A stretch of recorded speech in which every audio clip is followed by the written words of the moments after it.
We've got everybody checked in and ready to roll. Go ahead, you're open to both. 3, Put it over to the slate now. 2, 1. Take camera 1. Go, John. Welcome to the Washington Post. That was quite an intro. My gosh, we should probably just leave it right there. I've hit the big time. Washington Post. I can go home and tell my parents what I did today. Between Facebook, Twitter, YouTube, Washington Post Live itself, we are now reaching hundreds of thousands of homes across all 50 states. The power of Washington Post Live is it allows people to enter the worlds of ideas. Audience members of Washington Post Live are part of the conversation. I would like to ask the audience, how many of you knew before today's event that heart disease was the #1 killer of women? Okay, just me. Whether it's with cancer scientists or politicians. This panel, I think, was originally called, 2 women against Putin. It really should be 3 women against Putin. And so the better way to get things done, as I've demonstrated, is by putting a group together and negotiating something that's good for both points of view. I think Washington Post Live offers journalists like me a new way to do our job. Their work is hugely important. A new way to connect with our audience. Hello, Senator Schumer. Welcome to the Washington Post. This is going to be fun. A new way to deepen our engagement with people who care about the Washington Post and our mission of gathering news. The Washington Post also said that we were the best film of the year, so that was pretty cool as well. Yes, well, I mean, the Washington Post doesn't lie, Jeffrey. You know that. I'm still having a lot of fun, Kat. A lot of fun. And their individuality comes through more so than just their title. Thank you for being the agents and the warriors of the light and truth. That is the lock from the night of the burglary. Jeff Bezos bought it at an auction. Right. And we're trying to find out how much Bezos paid. Right. Come back next week. I'm so grateful to be on a platform like the Washington Post. I subscribe, I read, I love the Washington Post. Thank you. We need films like this. So thank you very much. Stephen, Lynn, it's been great to talk to you. And I'm quite honored that the Washington Post should want to talk with me. Thank you. I cannot thank you all enough.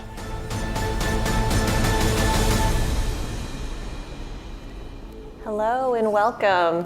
I'm Jennifer Lee, Director of Events at Washington Post Live. We're so glad you could join us this morning.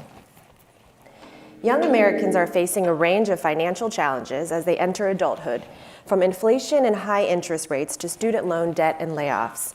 The economic landscape is intimidating and complicated. These days, there's also a wealth of solutions for millennials and Gen Z to help them better navigate today's economy. And we're going to explore them this morning. First, our program will kick off by diving deeper into student loans. Leanne Caldwell will be joined by Congresswoman Ayanna Pressley to examine the impact of student debt and federal efforts to alleviate the burden. Then, Abba Badarai will speak with ZipRecruiter's chief economist, Julia Pollack, and University of Kansas economics professor Misty Hagenes about the jobs and economic landscape for young people entering adulthood.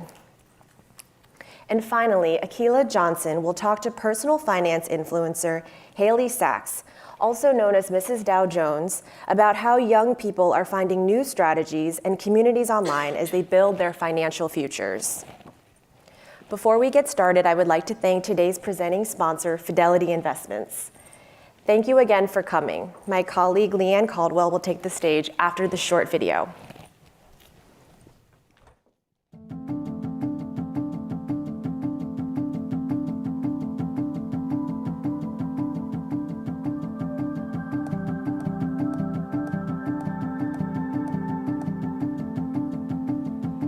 I'm proud to announce our SAVE plan. We are immediately canceling the debt loans for over 150,000 borrowers. 6 months ahead of schedule. Starting today.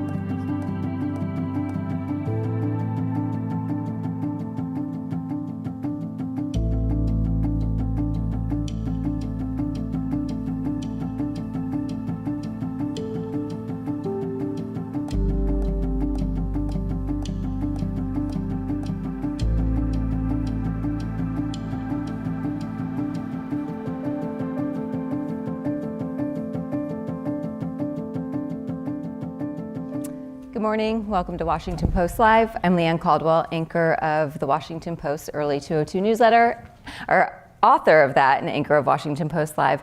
Today, I'm joined by Representative Ayanna Pressley of Massachusetts. Congresswoman, thank you so much for joining us. Good to be with you. We are talking about such an important issue, one that has also been in the news on and off since Biden was elected, and about student loans. This is something that you've been completely outspoken about. Why? Yeah, well, it's a $2 trillion crisis, and it is really choking at the promise of our country. This debt is burdensome. We have an entire generation that cannot start a business, purchase a home, grow a family. It's not just a millennial or Gen Z issue. I've had constituents 76 years old who have cried in my arms that they fear that they will die still owing on these loans. They are on fixed incomes. They've had their benefits garnished because they've defaulted on loans. And at this point, they owe more than they originally took out.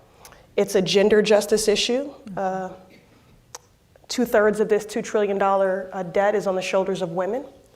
And it's also a racial justice issue. This is the final day of Black History Month. And Black Americans have been locked out of every major federal relief program in this country. The Homestead Act, the GI Bill, targeted by redlining. And that has impacted our family's ability to build generational wealth.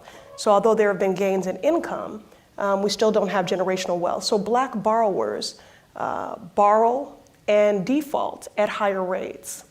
And so that's why I took this issue on. And I have to say it is a testament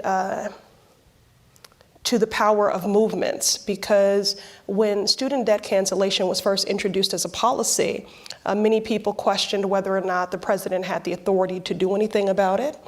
Some argued that it would be regressive in impact and only benefit white graduate students who went to affluent institutions. And I worked with Senator Warren, Senator Schumer, borrowers, civil rights organizations. This was the #1 issue for the NAACP. Tradesmen and women, union presidents, and over the course of 2 years, we proved that this is a deeply consequential issue, and we showed the diverse face of this crisis. And ultimately, we were able to get President Biden, after a lot of pressure, and that's been my experience as someone who's been in government a long time. I've been in Congress 5 years, but I served on the city council for 8 in Boston. First Black woman elected there, represented the whole city. And prior to that, I was an aide in the Senate for Senator John Kerry for 11 years, and also worked for a congressman for 4. And it's been my experience that more often than not, government does not lead, it responds. And President Biden did respond to the strength of this diverse coalition and movement. And he did use the power of the pen and advance an executive action that would have brought relief to 43 million borrowers. So the Supreme Court blocked him from doing that. So now it has been more incremental steps. There was one recently where another 150,000 people received some student debt relief. Is he pushing the bounds enough to provide relief for borrowers, or is there more that he could do? Well, it's both and. When the Supreme Court, which has been their track record of late, obstructed the will of the majority of the people,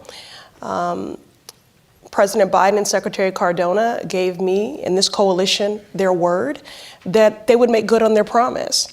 And so in that time, there has been targeted relief through the income-driven repayment program like SAVE, through the public service loan forgiveness program that has resulted in targeted relief to the tune of $130 billion. So 4 million borrowers have felt that impact. And that is certainly not anything to give short shrift to.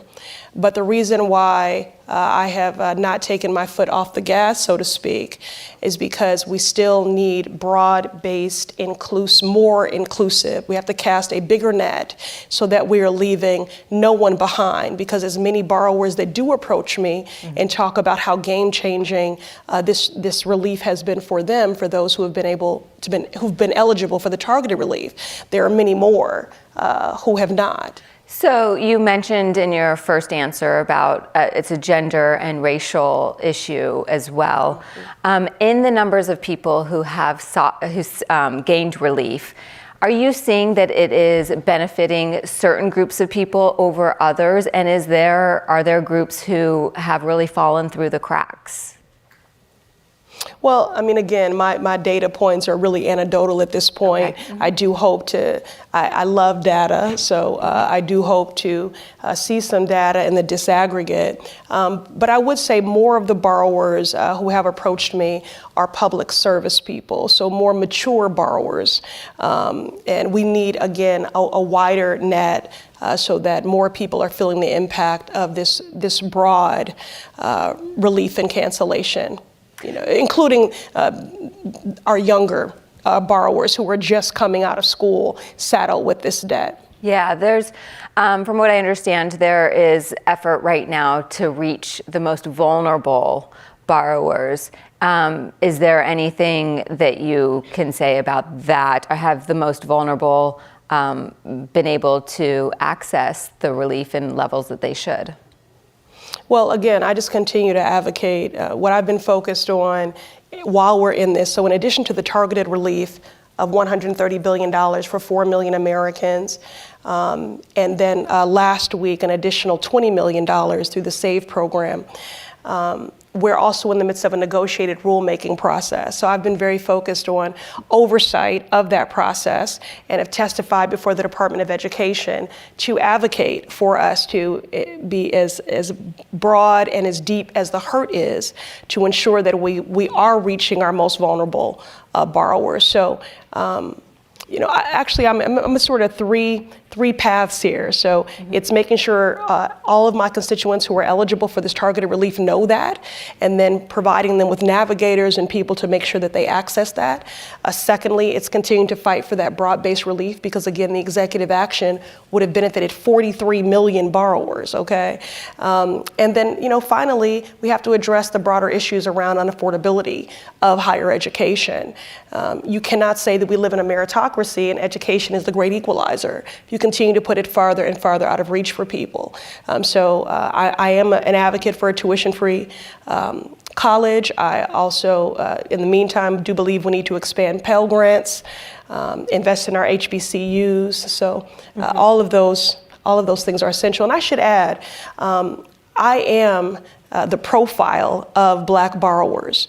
I was raised in a single parented household, limited means. I took out a lot of loans. I defaulted on those loans. I did ultimately pay those loans back, but it took me over 20 years. And that was while I was working for a congressman. I was waiting tables and working multiple jobs. And I was barely touching the principal. I was just sort of tinkering at the interest for a very, very long time. That affected my credit score, which affected a lot of other avenues of my life. Republicans or opponents of canceling student debt will say that it's not fair, that there's other people who didn't go to college. Why do they have to pay through their taxes for this cancellation? What is your response to that? I knew that's where you were going, which is why I wanted to make the point that I am one of those people. And I don't think it's unfair. We should want better for the next generation. And it's also not an apples to apples comparison. It's not even an apples to oranges comparison. The cost of higher education is increased, I don't know, by like 400%. So I do think we should want more for the next generation. I certainly want more for my 15-year-old daughter. And I don't want folks in a situation where they're burdened by this debt.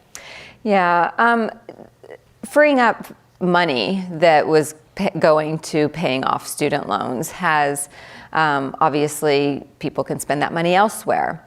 There's also a separate crisis in this country regarding housing, especially for young people. I want to ask you about that specifically. Are you seeing that this is an issue that is increasingly becoming problematic for your constituents, and how does that play into the broader economy and issues like student loan debt when people are paying so much for so long to pay it off?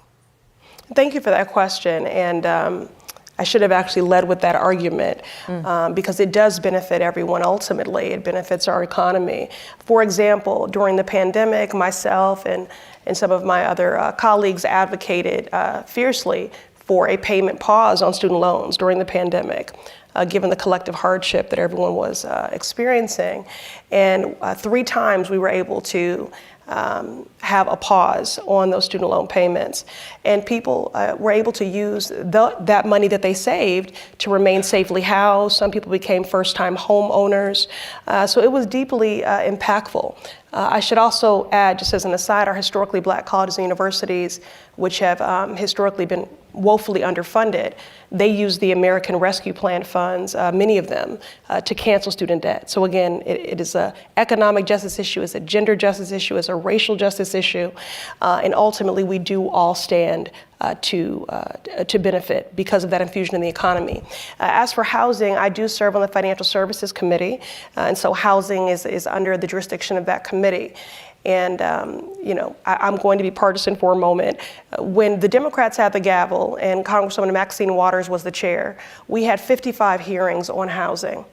Under a Republican chair, we have had 1 hearing on housing in the 118th Congress, 1. And I did a teletown hall with about 2,500 of my constituents, and housing was the first, second, third question.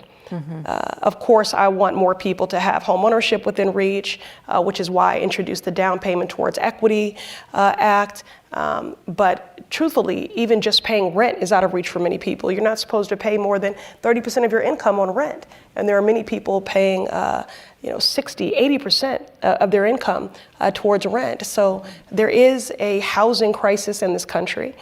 And it's also why I think it's so important that Democrats get the gavel back, because in our original Build Back Better proposal, there was $150 billion in housing. So we need more supply. Going back to debt in Congress, since you mentioned Congress, is there anything that Congress can do regarding student loan debt? Well, I mean, I really seek to be on this issue exhaustive, because I do believe that borrowers are exhausted. And so whatever levers and tools are available, and I've certainly done that, from the power of my platform to the power of convening, to pushing the president to use the power of the pen, and certainly not only with executive action, but we do have the power of the pen legislatively. But given current dynamics, it would be very challenging to advance a bill legislatively. So that's why I think we need to remain focused on this negotiated rulemaking process, which is seeking to use a different mechanism with which to implement broad-based student debt relief. I also want to say, I don't know if anyone's picking up on this, I don't say forgiveness. I'm very precise about language. I don't believe that borrowers need to be forgiven anything. They've done nothing wrong. Again, you can't say we're in a meritocracy. Education is the equalizer, and continue to put that farther and farther out of reach for people. So that is why I'm very precise in saying relief or cancellation. Interesting. You're a member of Financial Services, which you just mentioned. One thing that's been important to you is the diversity, the racial equity commitments, I should say, of the 5 biggest banks. Is there any update on that since this was pushed on this was proposed for these banks in 2020? Yeah. So just to provide some context, at the height of the Black Lives Matter movement, in the immediate aftermath of the murder of George Floyd, there were many racial equity pledges that were made by institutions, by corporations, and by financial institutions. Now that hashtags are no longer trending and headlines have faded, I wanted to ask for the receipts And because I serve on the Financial Services Committee, I can do that oversight. And so I wrote letters to the 5 biggest banks who had made commitments in excess of some $32.5 billion when we did the calculations. And I said, I want the receipts because I certainly have not felt the impact of a $32.5 billion investment. So we asked for a comprehensive audit and gave a timeline to submit that. They all complied. And we combed through over a number of months, some 200 plus pages of data on our own, my team working tirelessly to analyze and disaggregate. And what we learned is that there had been increases in housing opportunities, again, which I care a great deal about, because the racial wealth gap in this country is $10 trillion. $10 trillion. That is a problem for everyone. So I was encouraged by some of the investments externally, but I want to see more, and I want to see more changes internally as well. Things like canceling overdraft, eliminating overdraft fees, increasing language access, greater diversity in leadership positions. And another issue that's very important, I represent the Massachusetts 7th Congressional District, which includes the city of Boston. The city of Boston, about 10% of my constituents are unbanked, and about 20% are underbanked. And Bank of America, for example, has closed 250 branches throughout the Commonwealth of Massachusetts, and in my district alone, about 39. And that is very consequential to our small businesses, to my constituents. And so these are the things that I will continue to push for and to hold them accountable. We're almost out of time, so I want to ask you about President Biden, and we are in an election year. Michigan just had its primary. He received about 80% of the vote. There was a large uncommitted from a very diverse background or group of voters, including Arab Americans. Does Biden need to do more to ensure that the coalition that elected him in 2020 will stand with him in 2024?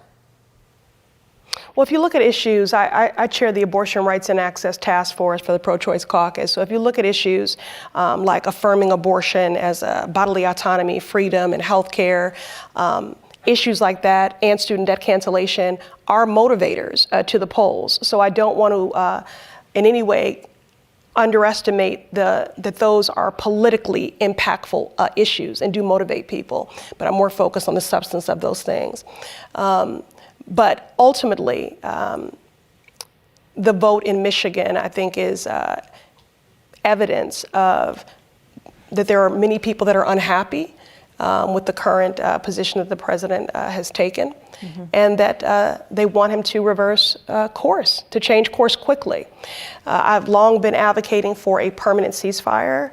I think that is how we will have hostages returned.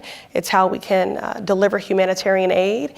And I think it is something that gets us much closer to just and lasting peace in the region. Right now, there have been 1,200 Israeli lives lost, and we unequivocally condemn those heinous acts by Hamas.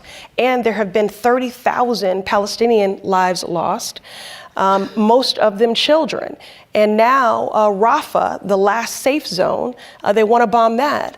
I'm just of the belief that history has already proven to us that we cannot bomb our way to peace.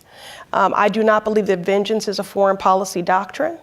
And so this is what I think the president should be calling for, a permanent ceasefire. And I'm not alone in that. There's 60 plus members of Congress, the UN, the president of France, millions who've mobilized in the streets. Very quickly, last question.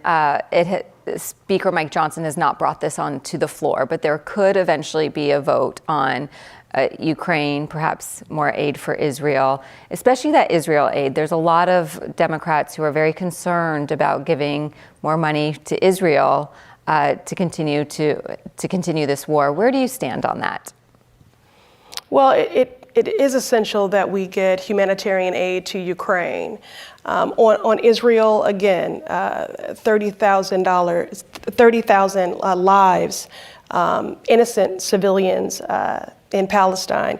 We should not be sending Would you vote against unconditioned aid to Israel. I don't have anything in front of me right now, so I would have to look at that. But we do need to get that humanitarian aid into Ukraine. But again, given what is currently happening, it's devastating. We should not be sending more money to Israel. Certainly not unconditioned aid. Congresswoman, we are out of time. Thank you so much for this wonderful discussion today. All right, thank you.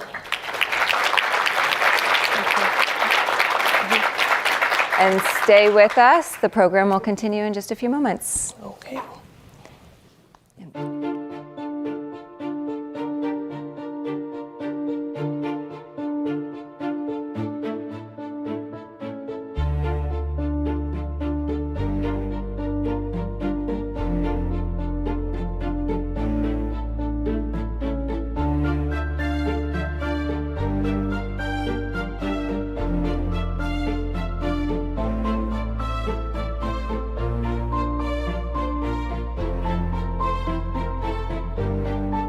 Portion of the wage gap today is due to something that we call the motherhood penalty, which is really focused on this idea that once women start having children, they pull back from the labor market for a short period of time, and that really puts a very strong negative impact on their lifetime earnings potential and their earnings in that moment and forward.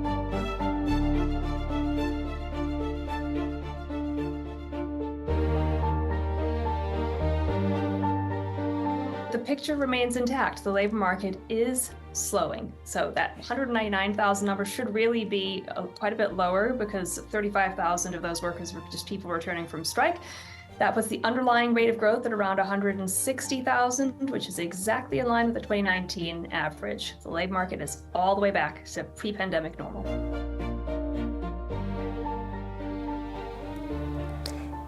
Good morning. I'm Ava Bhattrai, the economics reporter here at The Post, and I'm joined today by two economists who are going to help us dig into the mounting financial challenges that are facing young people. Misty Hagenis is an associate professor of public affairs and economics at the University of Kansas, and Julia Pollock is the chief economist at ZipRecruiter. Misty and Julia, thank you so much for joining us today. Thank you for having us. Let's get started. Julia, I'll start with you. So the labor market keeps surprising us with its very strong job growth, but we're also starting to see layoffs inching up. How worrisome is this for young people, especially if they're just getting started in the job market? Well, young people are very worried. We just did a survey of job seekers that found that they overestimate their chance of being laid off in the next 6 months about fourfold. So clearly they are nervous, and their financial anxiety has gone up too. That said, the labor market does remain resilient, and hopefully it'll remain that way. And I think if monetary policy is played right, we could keep this alive and keep unemployment below 4% even longer, at which point really magical things happen in the labor market, and you see earnings gaps between men and women, between races, narrow and close, and you see lots of opportunities for young people. Perfect. Misty, one of the biggest challenges for young people is the high cost of living. The Post reported that 1/3 of young adults are living with their parents to ease financial burdens. How are these types of trade-offs changing the way that Gen Z thinks about success down the line? Yeah, it's a great question. I'll just start by reminding us all that, we are almost 4 years out from the start of the pandemic. And I think when the pandemic hit, a lot of us kind of jiggered around in where we were living, and there was a lot of young people who moved back home and were staying with their parents.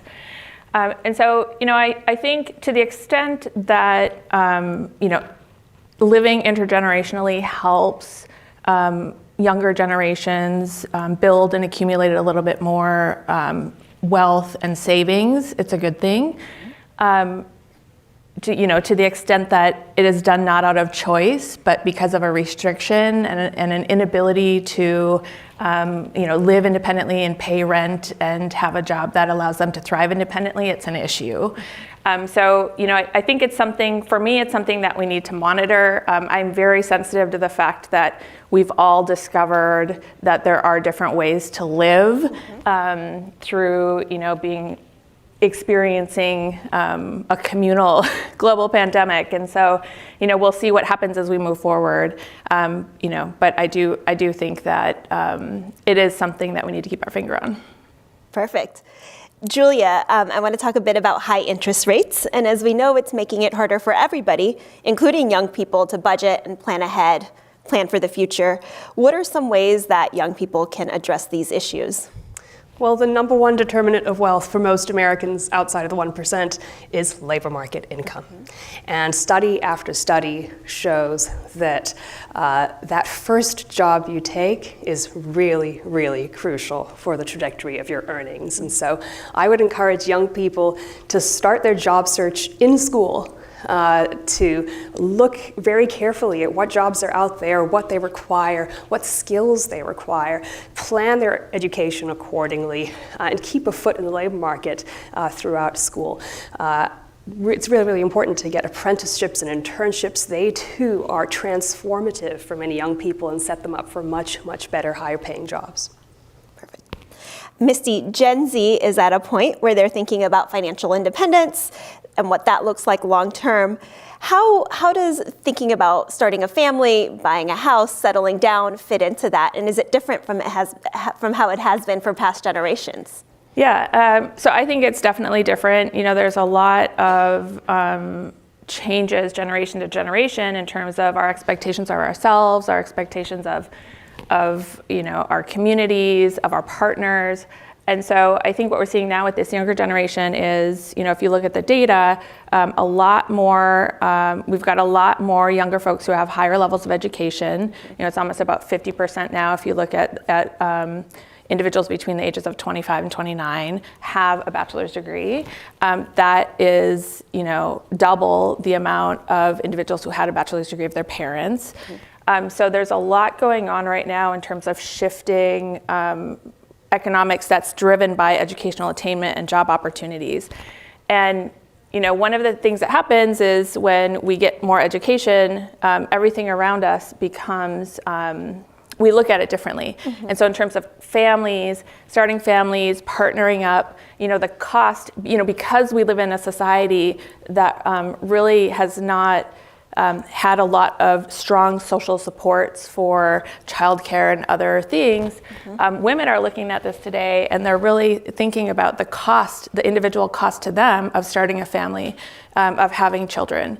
And so I think it is very different today, partly due to this increase in education and opportunities that people have. What is the result of that? What are we seeing and what do you expect to see in terms of family formation and things like that? Yeah, so one thing I will say is that there's, again, kind of following off of the pandemic, there has been a lot of talk around, paid paternity leave, child care policies that would support. And so that's new. In a sense, it's a little bit cyclical because I feel like as a country, every 40 to 50 years, we try to do this thing with education and then we never really get there.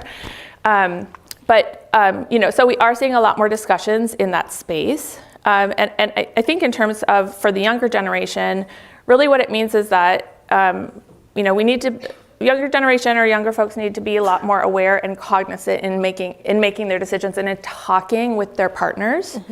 And in talking about these issues in their place of employment.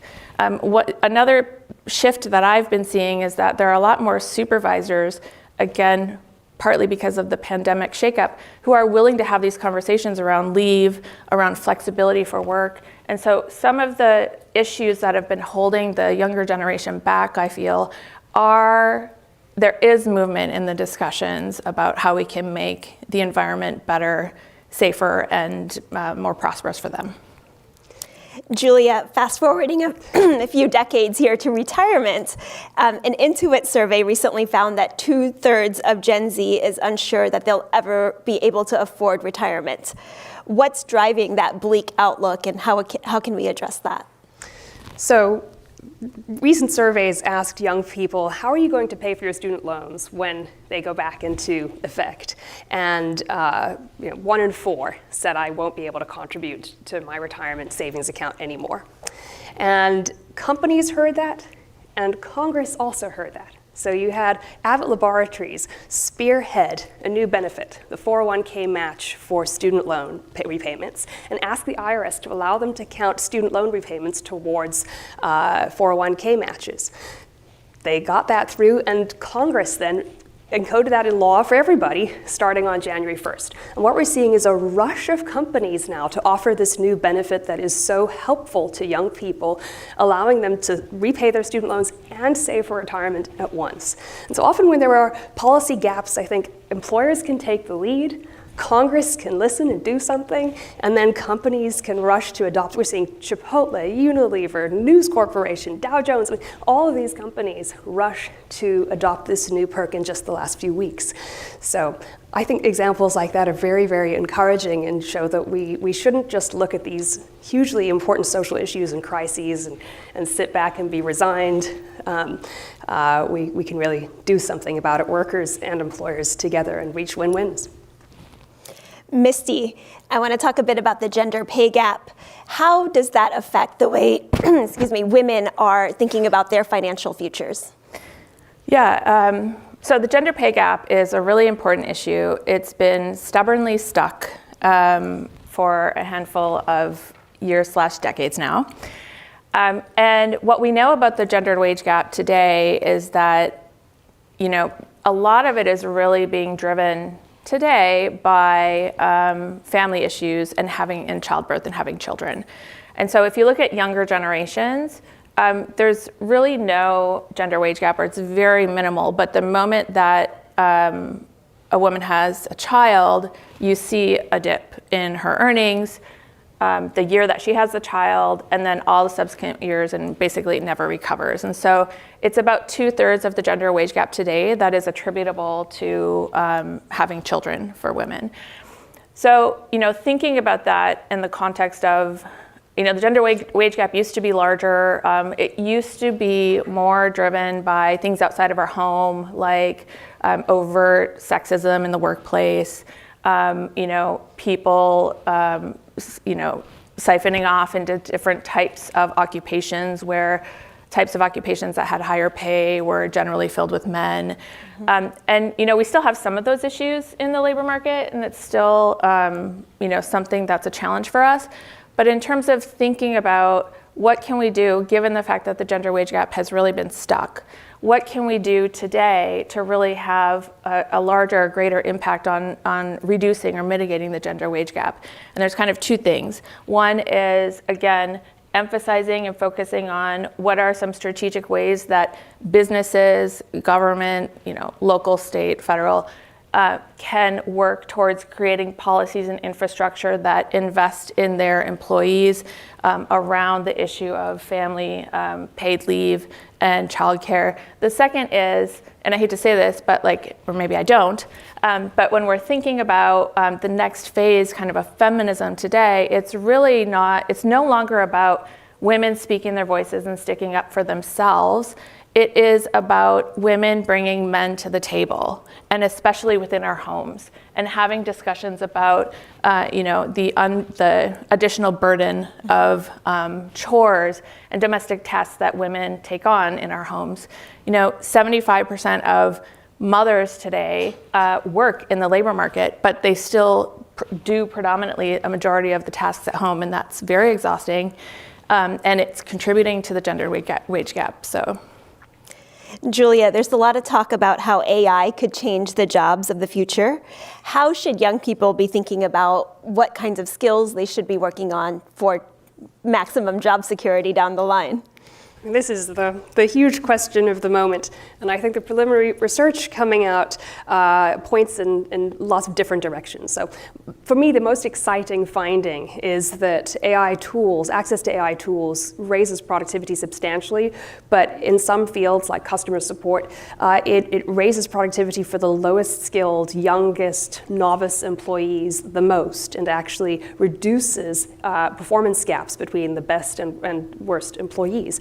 And that suggests that perhaps employers can fill jobs where they're struggling to hire with younger workers, with less educated workers, giving them more opportunities. So it's not necessarily clear that AI is going to replace many jobs. In professional services, it does appear that in some areas, like in creative industries, that those entry-level jobs could be threatened. We've heard from CEOs in companies that make podcasts and webcasts and films that they can make all the creative assets now, all the visual assets with AI, that they can have an actor just record one page and then have AI mimic the rest. So there definitely will be some serious job impacts.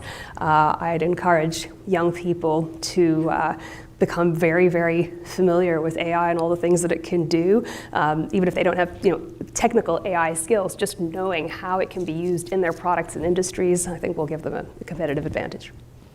Julia, we also have a question from the audience. Someone in Maryland writes in to ask, it seems like young people today are no longer interested in the way the current workforce is structured. Based on that assumption, what can we do to engage them? How can we restructure the workforce? Right, when we talk to employers, a common complaint is young people don't want to work today. It's not true. Statistically, we see that young people are working in very high numbers, and higher numbers than in the past. Alba just had an article today about how youth employment is the highest it has been in years. That said, young people are valuing work-life balance much more than previous generations. Enrollment is declining in fields that are associated with crazy hours, with being in the office till midnight. Accounting, for example, is facing a reckoning with lots of workers retiring, but fewer and fewer enrolling in accounting programs. And so what are companies having to do? Well, they're having to give their industries a facelift, a makeover. They're having to modernize their jobs. They're having to take on a bit more of the risk of seasonal workflows by hiring more people so that the business rush around Christmas time and around tax season isn't so crazy and doesn't require people to be working 24/7. So that's what we're seeing. We're seeing a lot of soul searching happening in many, many companies where employers are struggling to recruit young people, and they're actually making some tough decisions and costly decisions to improve jobs so that they can go out and recruit and retain the best workers. Great. Misty, we're going to talk about Taylor Swift.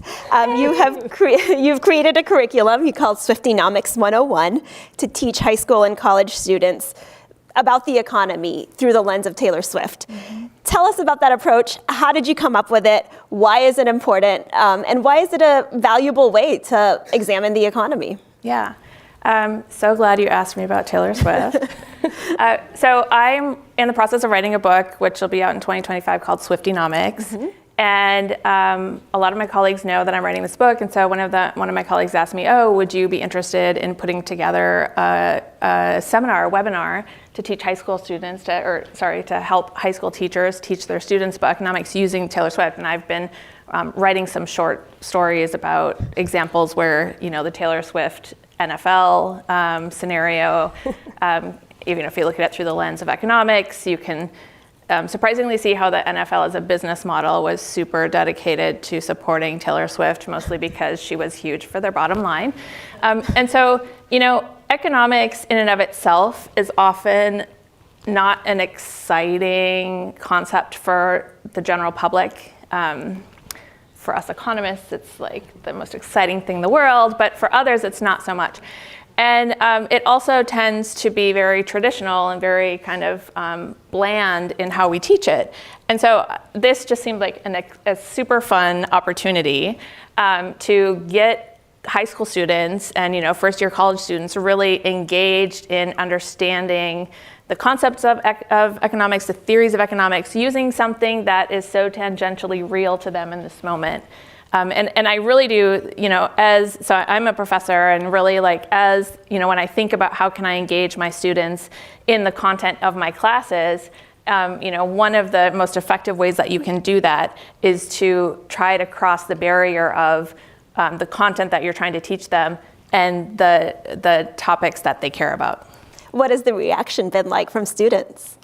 So I can tell you what the reaction has been from teachers, but I haven't heard yet from teachers in terms of how their students took in the content. But the reaction from teachers has been great. I mean, I've been getting a lot of feedback saying thank you. I had a lot of fun creating the curriculum, so I made these videos. I made a video that my 13-year-old son said, that is terrible. And so then I challenged him and I said, then you make a better one. So he made a video. So I've got both the videos on my website.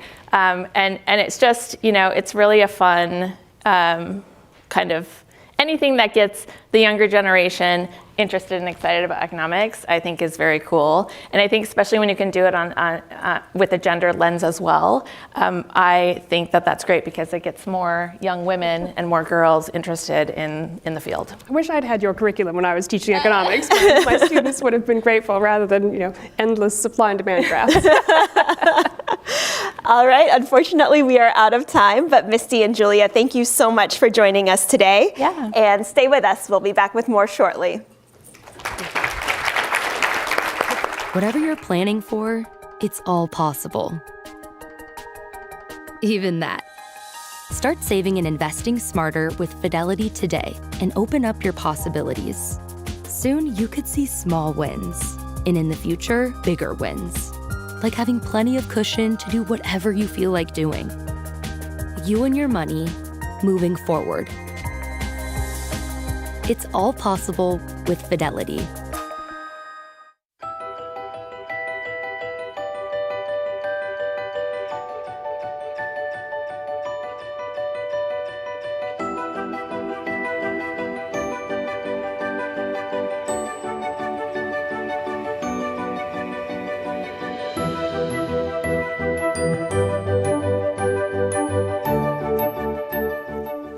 Great, good morning, welcome. Thank you all for joining us both here in person and online.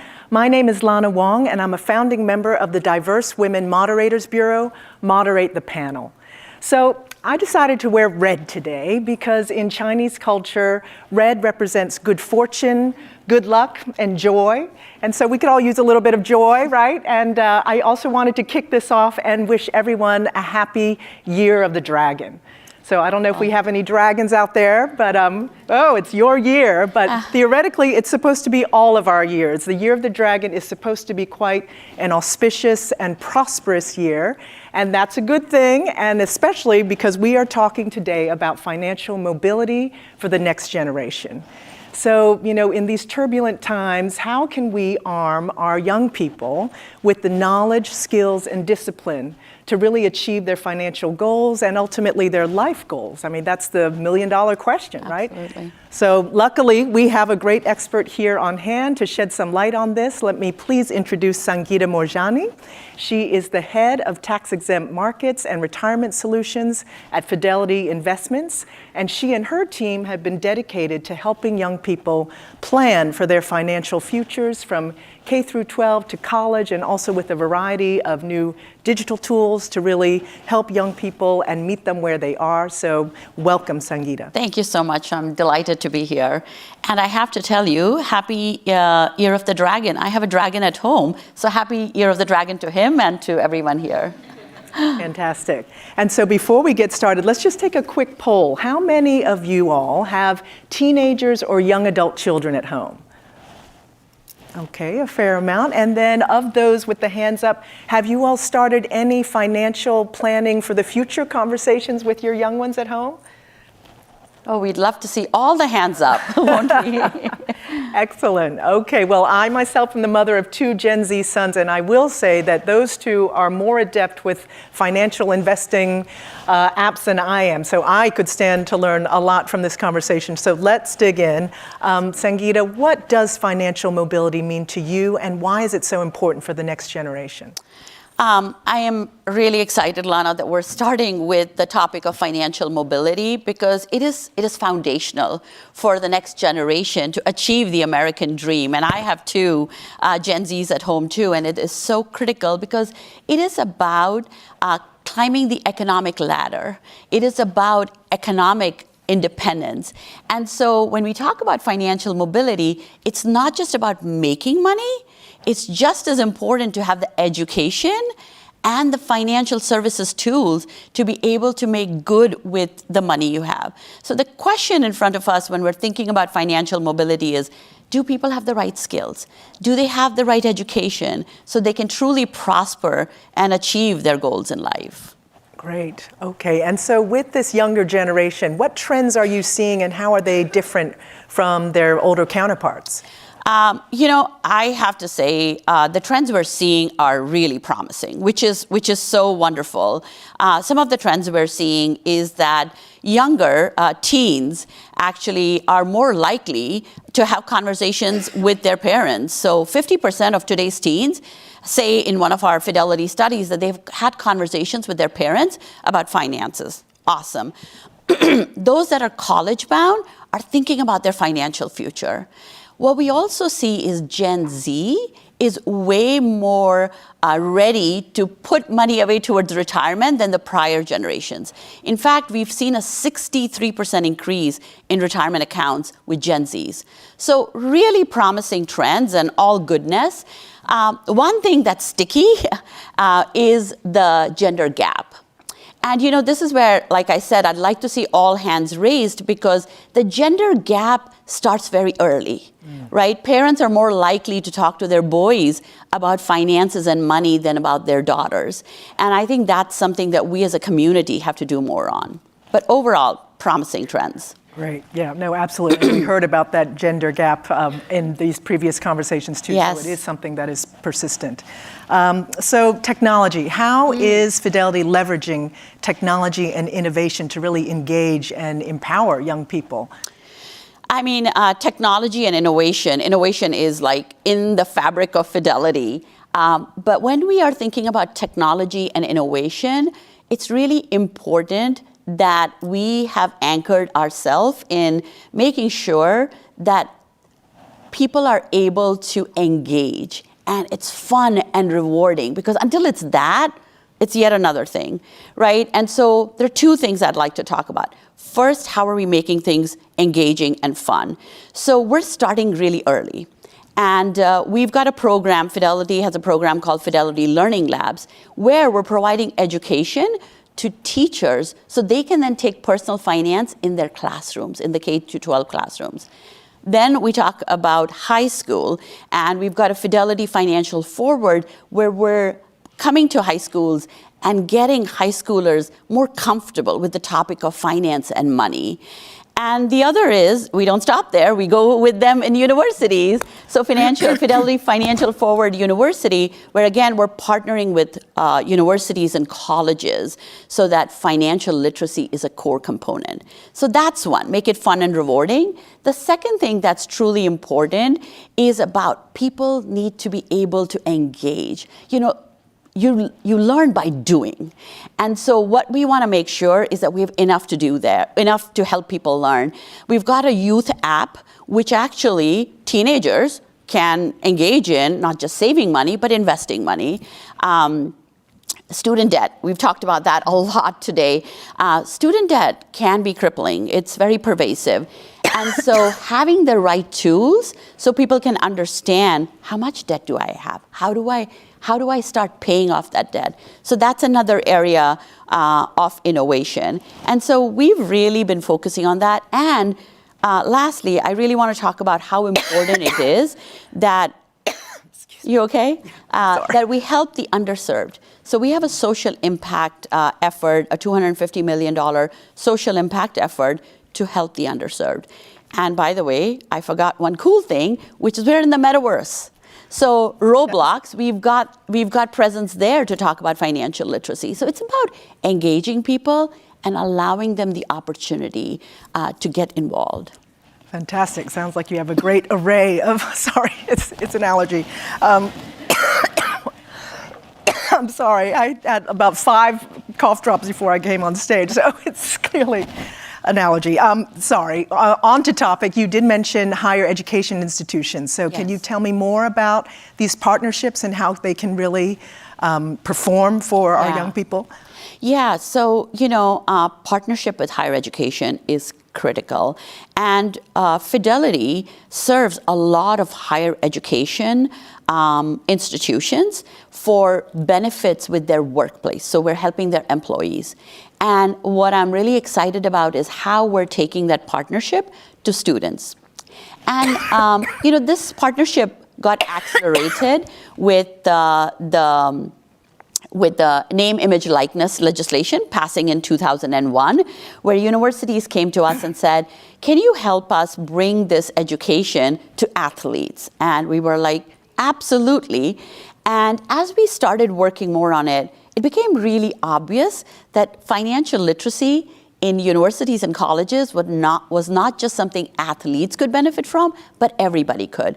So what I'm so proud of is the partnership we have with one of the schools, which is University of Kentucky. They've actually been a Fidelity client for over 30 years. And now we're extending that where we have a program for students, which is a combination of education, learning, and experimentation or getting engaged with your money. So how do I invest my money? How do I save my money? Even if I can't save a lot, every $10 and $5 matters.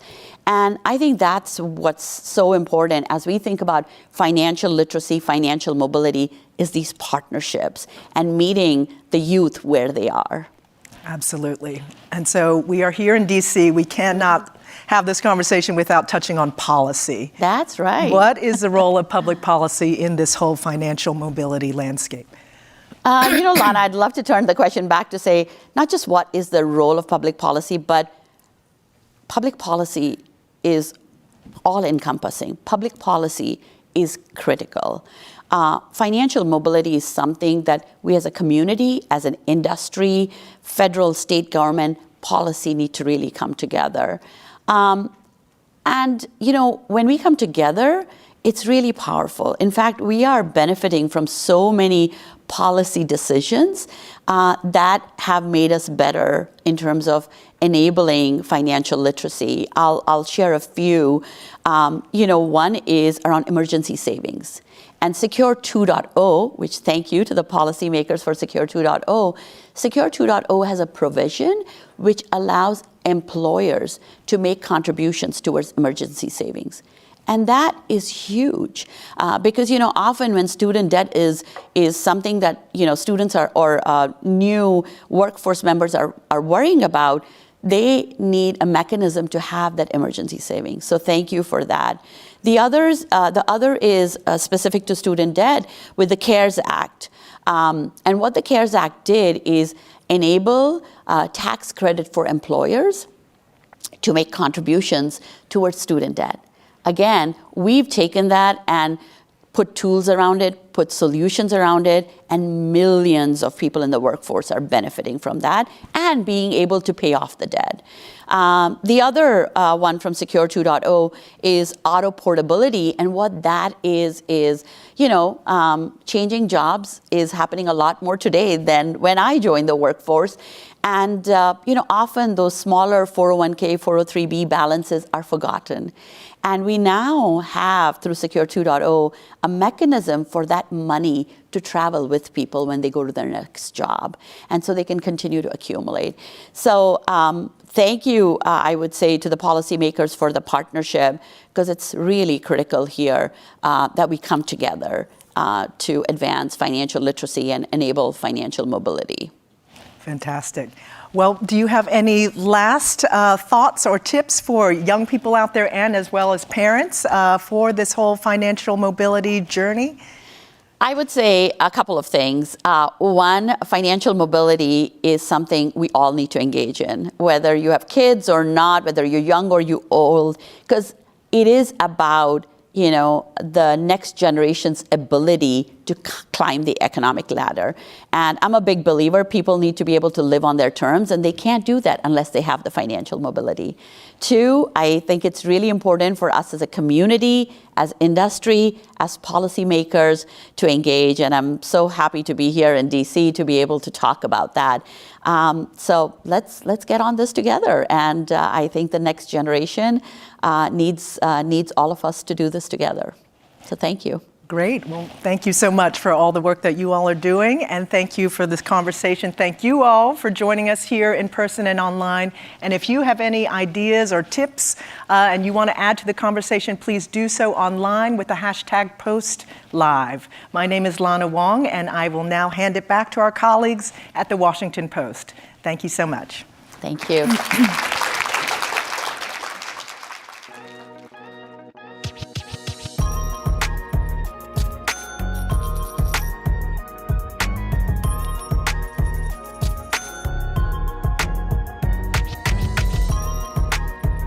What's up, rich people? It's me, Haley, aka Mrs. Dow Jones. And today I'm actually super busy because I'm doing PR for debt. Financial freedom and being rich.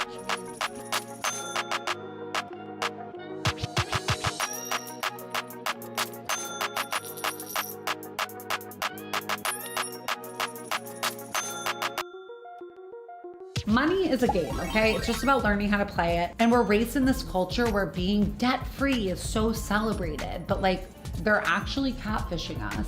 Run the numbers before you rush to pay off any debt quickly. The more strategy that you put behind your money, the more wealth you're gonna be able to build. Welcome back. I'm Akilah Johnson, a reporter here at The Post. And before we get started, by show of hands, how many people in the room know what a backdoor Roth IRA is?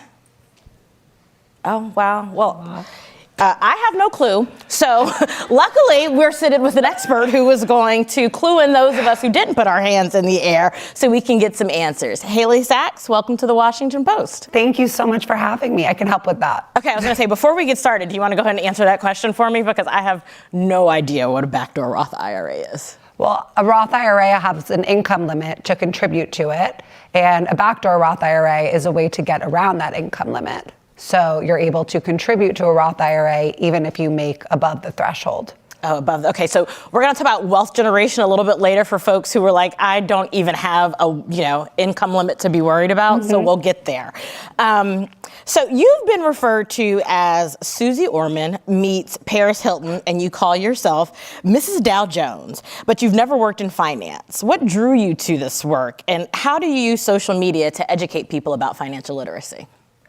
I think what drew me to this work was my own desire to learn about money and not finding resources out there that thrilled me and engaged me and made me feel like it was aspirational to grow wealth and budget and invest. And I use social media because it's the best way to connect people, you know? You say aspirational. Is it also, do you think, can it be intimidating for folks who don't have the literacy, the understanding, or maybe even the background to kind of understand that wealth is something that is attainable and can be grown? 100%. I mean, I think that it's so intimidating to try and learn about money in the traditional way. It can feel really old school and like you're not smart enough to do it, and there's a lot of jargon. But when you actually break it down, it's simple, and it takes a lot of mindset and understanding, but it's not something that you couldn't learn. You just need the right teacher, and that's where I come in. When you say mindset, talk to me a little bit about what you mean by the right mindset. So people's money mindsets are fixed by the time of 7 years old. So we pick up a lot from our parents, we pick up a lot from society, especially for women. We're not really conditioned the way that men are to do math, to think that we can invest, all of these things. And so when you get to later in life, in your 20s, when you realize, 30s, whatever age you are, that you have that moment where you're like, I should probably start thinking about my finances, you do have to, as a first step, think through, what is my money mindset and what's holding me back from doing this, and what are the fixed beliefs that I have that are holding me back? Fascinating. By 7, so this is something else I can blame my mother for, is what I'm hearing you say? Awesome. Call her after. When you're learning about money, your goal went beyond, so when you were learning about money, your goal went beyond just understanding how to balance a checkbook or negotiate a salary. You wanted to learn wealth creation, like we were just saying.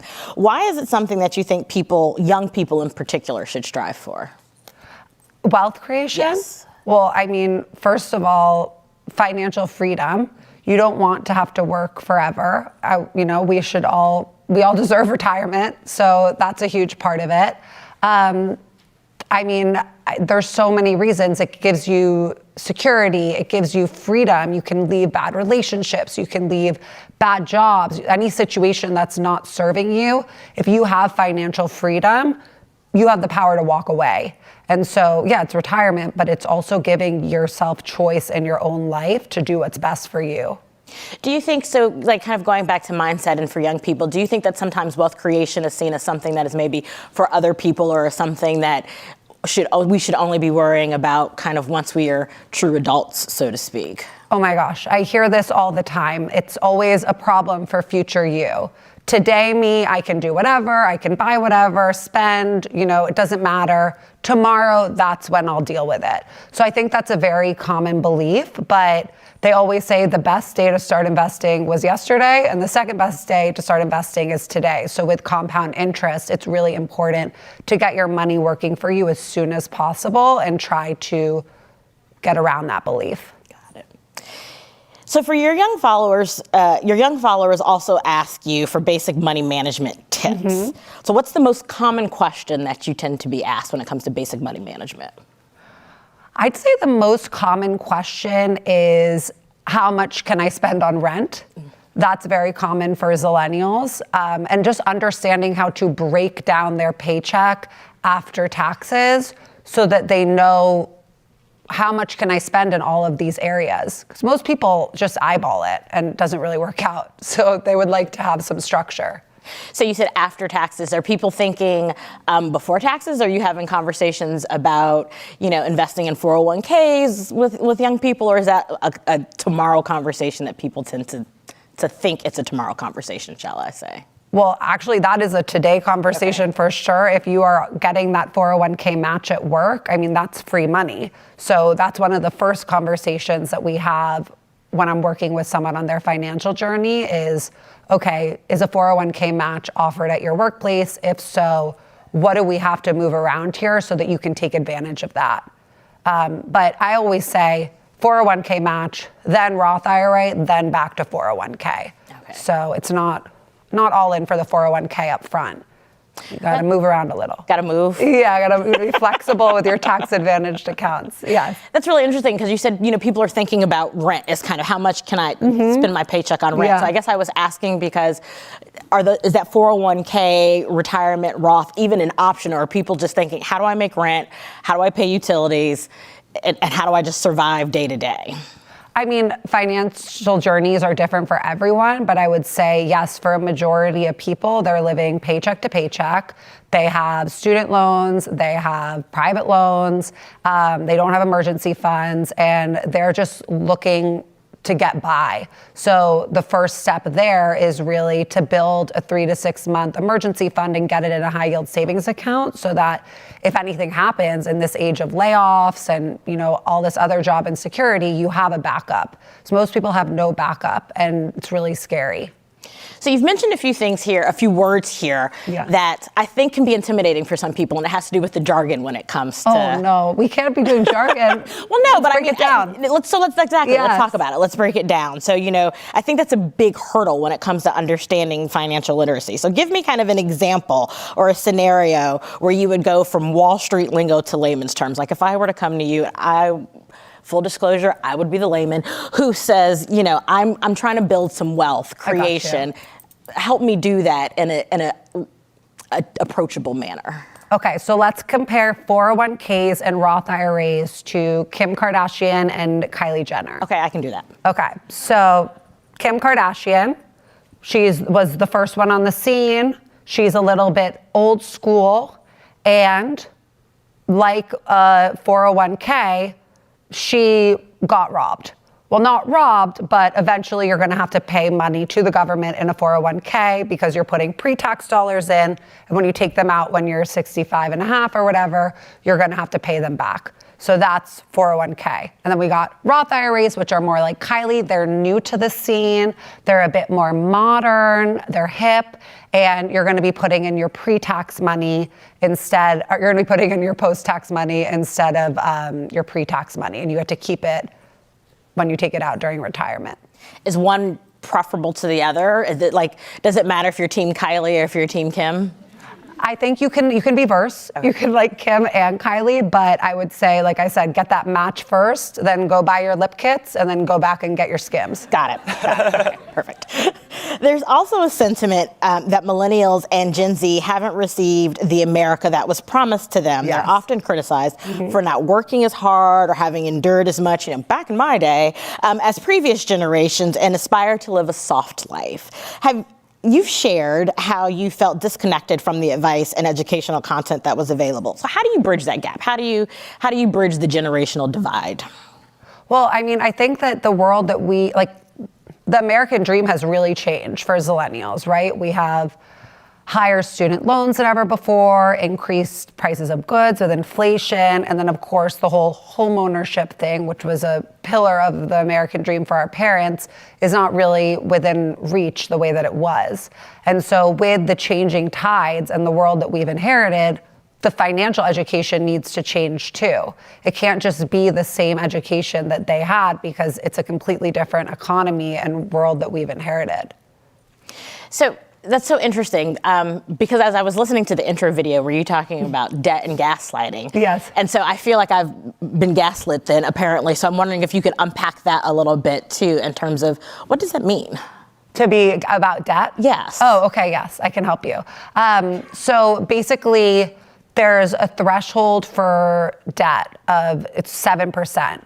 Which is the interest rate that sort of determines should you be aggressive and pay it off, or should you pay the minimum and put whatever money you were gonna put into aggressively paying it off into the stock market instead. And because historically the stock market has returned around 8%, if your debt is 7% or lower, it makes sense to just pay the minimum and then put whatever extra that you have into the market, and you'll actually end up on top. So it's about knowing sort of your delta. Like, think about it like drops in the bucket. Mm-hmm. Like, okay, how big is your hole? Like, is it really big and all the water's coming out at once, or is it just dripping a little bit and you're actually able to fill the bucket up despite having a little bit of a drip? Does that make sense? That makes so much sense. Okay, and it's not what I was told in my home economics class. No, you're not. When we were talking about debt and balancing checkbooks back in the day. So that's fascinating. And old financial experts would like have a bell that you would ring, like, I'm debt free, baby. Like, it was such a big thing. And it's like, no, debt is actually, rich people are obsessed with debt. Like, leveraging debt is like how people become billionaires. So that is a very, it's something that I was gaslit too. So when I learned that, I was like, damn, I got to spread this. It's like why celebrities have mortgages. Oh. Like Jay-Z and Beyonce are worth billions of dollars. They've got mortgages because they got a low interest rate from Goldman Sachs on like a $60 million beach house. And they're flipping that money into probably, I don't know what their stock market, I hope. Mm-hmm. And they're going to be making like $600 million versus whatever, like the $100 million that they're paying in interest. So it's about the drops in the bucket. I like that. How big is coming out versus how much is coming in. I love that analogy. Yeah. So we have an audience question from Tom Dixon in Pennsylvania. Hi, Tom. Who asks, what are 3 things that you think every millennial should embrace to secure their financial security? Oh, I love this. I would say, first of all, your 401k match, because that's free money. It's the only time in your life that you're guaranteed an 100% return. So take advantage of that. I would say emergency fund and a high yield savings account for sure. And then I would also say work on your mindset, because we're in this age of social media and comparison and tap to pay and buy now, pay later. And it's so easy to just blow your whole paycheck. So having financial goals and being able to know your why makes it a lot easier to know why not.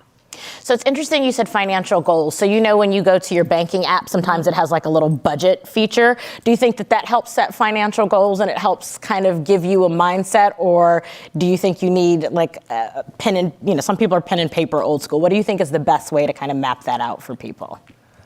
I think I've always thought that budgeting apps don't really work. I have a budgeting tool that we use in my community called the Money Book, and I built it for myself first because I was like, how come none of these apps are working for me? I put it in and I make this strict budget and I tell myself that I'm going to just spend this much here and that much there. And it's like, it's too constrained. It's not realistic and organic to your life.